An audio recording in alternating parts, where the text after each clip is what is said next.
최근 미국과 이란 사이의 핵 협상이 사실상 결렬될 가능성이 커지고 있다는 분석이 나오고 있습니다. 외교적 타협 대신 군사적 충돌 가능성이 거론되면서 국제사회는 다시 한번 중동발 위기 가능성에 주목하고 있습니다. 안보 전문가들은 최근 미군의 중동 지역 병력 이동과 이란의 전시체제 전환 움직임을 근거로 충돌 가능성을 배제하기 어렵다고 진단합니다. 만약 미국과 이란 사이에 무력 충돌이 현실화된다면 문제는 전쟁 그 자체보다 그 이후의 세계 경제입니다.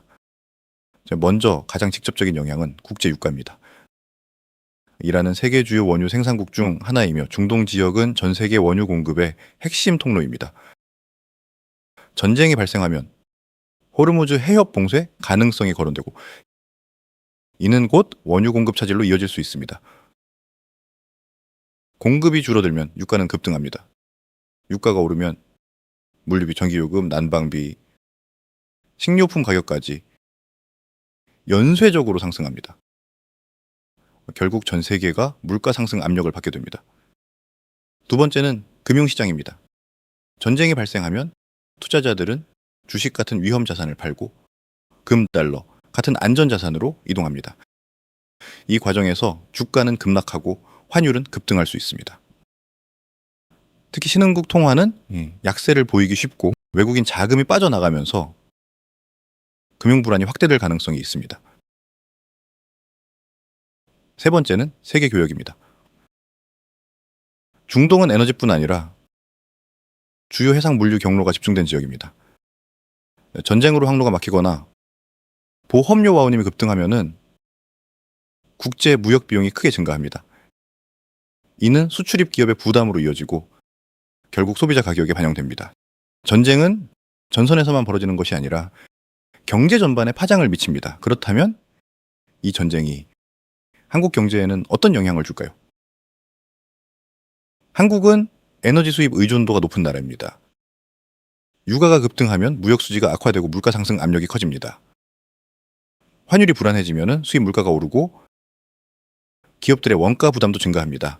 특히 반도체, 자동차, 화학산업처럼 에너지 의존도가 높은 산업은 직접적인 영향을 받게 됩니다. 하지만 이 문제는 단순히 전쟁 여부만의 문제가 아닙니다. 중요한 것은 이런 위기 상황에서 각국 정부가 어떤 선택을 하느냐입니다. 역사적으로 전쟁이나 금융 위기 상황에서 일부 국가는 통화를 대량 발행해 문제를 덮으려 했습니다. 하지만 그 결과는 인플레이션과 통화 가치 하락이었습니다. 반대로 생산성과 수출 경쟁력을 유지한 나라는 위기를 상대적으로 잘 넘겼습니다. 여기서 마지막으로 짚어봐야 할 부분이 있습니다. 왜 미국은 지금 이 시점에 이란을 강하게 압박하고 있을까요? 일각에서는 외교 문제가 아니라 정치적 계산이라는 분석도 나옵니다. 국내 경제의 불안, 높은 물가, 정치적 지지율 문제 속에서 외부 위기를 부각시키는 전략이 동원될 가능성입니다. 전쟁은 군사적 결정이지만 정치적 선택이기도 합니다.